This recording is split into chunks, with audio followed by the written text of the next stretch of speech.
Welcome to this divination today. Let's take a moment to ground yourself.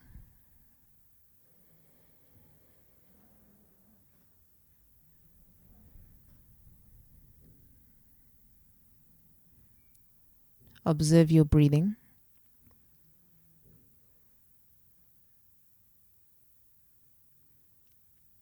And then just affirm to yourself, I am seated, or I am walking, or I am doing this particular action, so that you can ground your spirit back into your body.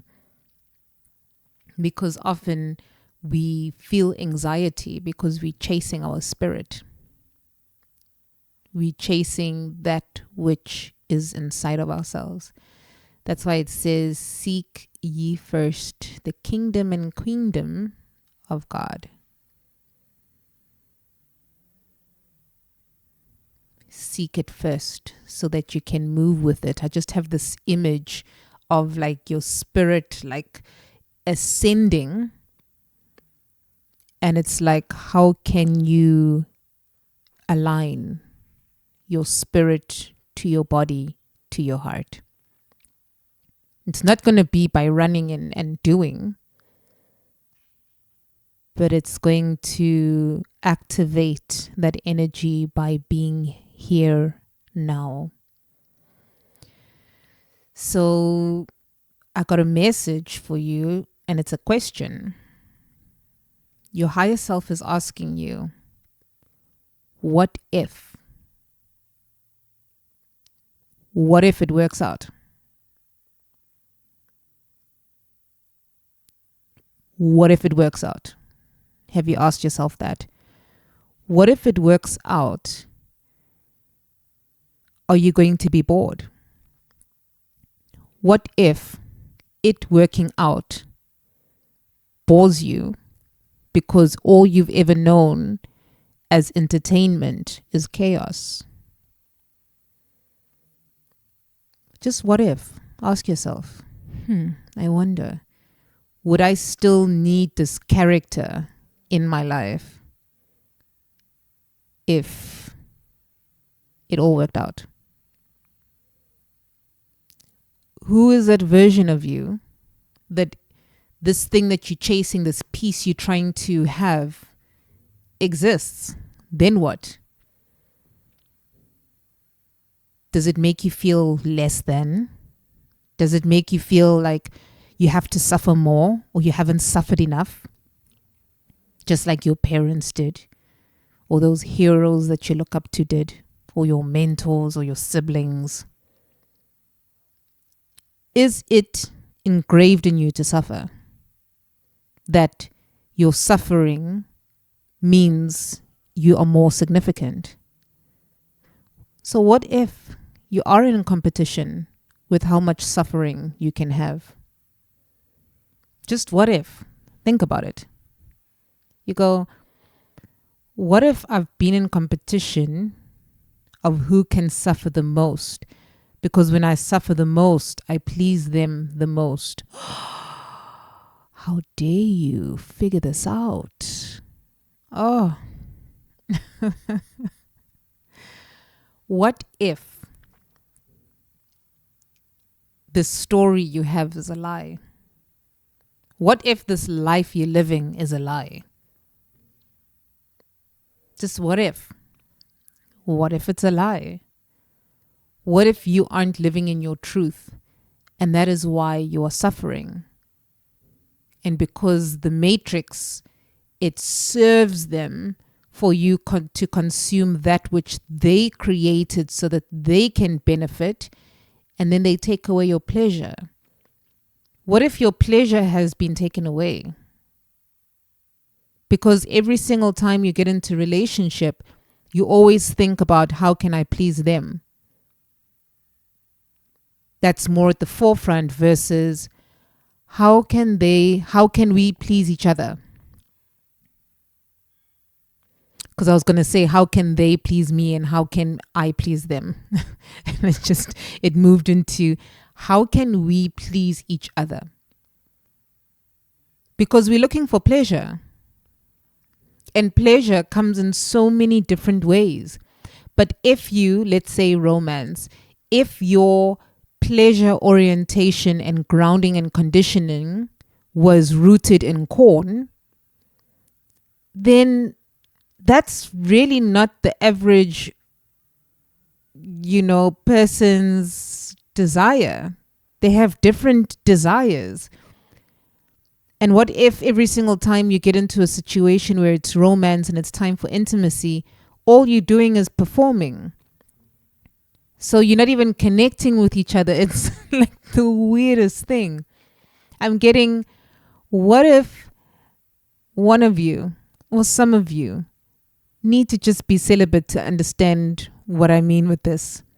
Because you are craving something from someone that already exists within you. What if everything is backwards? What are you going to do? What are you going to do when you find out that this thing you've been chasing is not outside of you, it's inside of you? What if they are trying to get your world, your energy? So they are energetically like sucking it. Like it's a harvest. I'm seeing a harvest. Your energy is being harvested. When you are in chaos, the world of capitalism, patriarchy, all the isms, anything that wants to believe that there's a God outside of you is benefiting. The system benefits when you are in chaos. So what if it is your turn or your time to benefit? Have you asked that? What if I need to benefit from all of this now?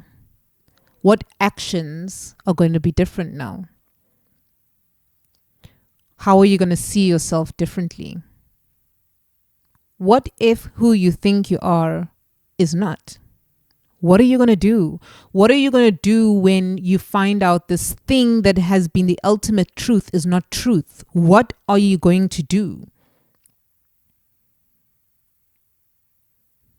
What if everything that you have worked hard for is not true? What are you going to do? It's a serious question to ask some of you, because some of you, rightfully so, due to your conditioning, are still on the projection or trajectory. Is that the word? You're still in that view of linear. You're still in that education system that says I have to think a certain way by regurgitating information. The system particularly has showed you that thinking linearly only is not for you. That's why you want more, because the linear system tries to box the non-linear. It tries to hide away the fact that lines are circles too. Because anything can be anything. This is your world. What if everything you are doing now is part of the breaking down of your foundation? What if you are not building, but the building is being torn down, and your frustration is related to trying to pick up what gravity is naturally trying to release and ground? Because at this stage, what if all you needed to be is a human being?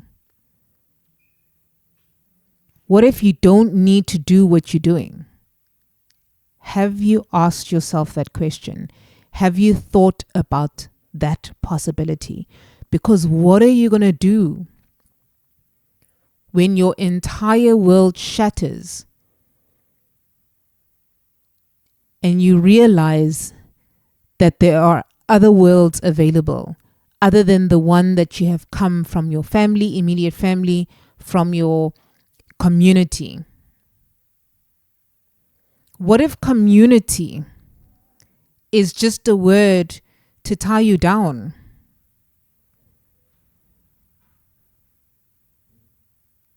What if you didn't have to be attached the way you are attached? What are you going to do when you find out that the people that you are surrounded by are harvesting your energy? What are you going to do when you find out that this is all a show, that this is a play, and you have been told this is the character you need to play? What if you choose a different character and it's more fun? What other character can you play that excites you more than this one? Because if you look at the character you're playing now, you've seen what has happened between now and 2020, right?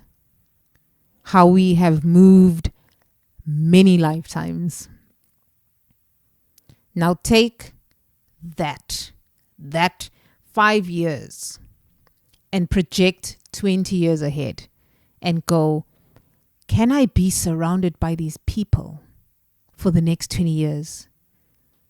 Can I be doing this thing I am doing for the next 20 years? Can I continue to play this character for the next 20 years? Is this the definition of home for me over the next 20 years? Is this where I want to be living for the next 20 years? Is this a diet I want to be eating for the next 20 years? And then just go back to what has happened within these 5 years. The carpet has been slipped underneath your feet, at least for a majority.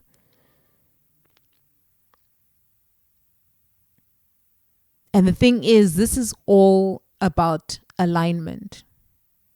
So what if time doesn't exist? And family and community and the way we've constructed relationships to be is for us to be able to capture something that's infinite. And by trying to compact it, we destroy ourselves and each other at the hope that we can capsulize love in human form. What if what you believe isn't what is real? That's just a few questions from your higher self. If you'd like to contribute to this channel and you would like to go deeper into these certain questions, please book yourself a consultation and we will dive deeper to help you realign to your truest, your fullest, the deepest expression of who you really are. Because who you are is an experience, and that experience can be named in different ways. You could play the character of partner, as sibling, as boss, as client, as meanie, as kindy. You could be labeled so many different things, but just go, what has happened within these 5 years? And are these people still around me? Because what waits for you ahead is heaven. That peace of mind that surpasses your own understanding. And what if hell is that fight within yourself? What if hell is arguing around who you are? Just what if? Ask yourself.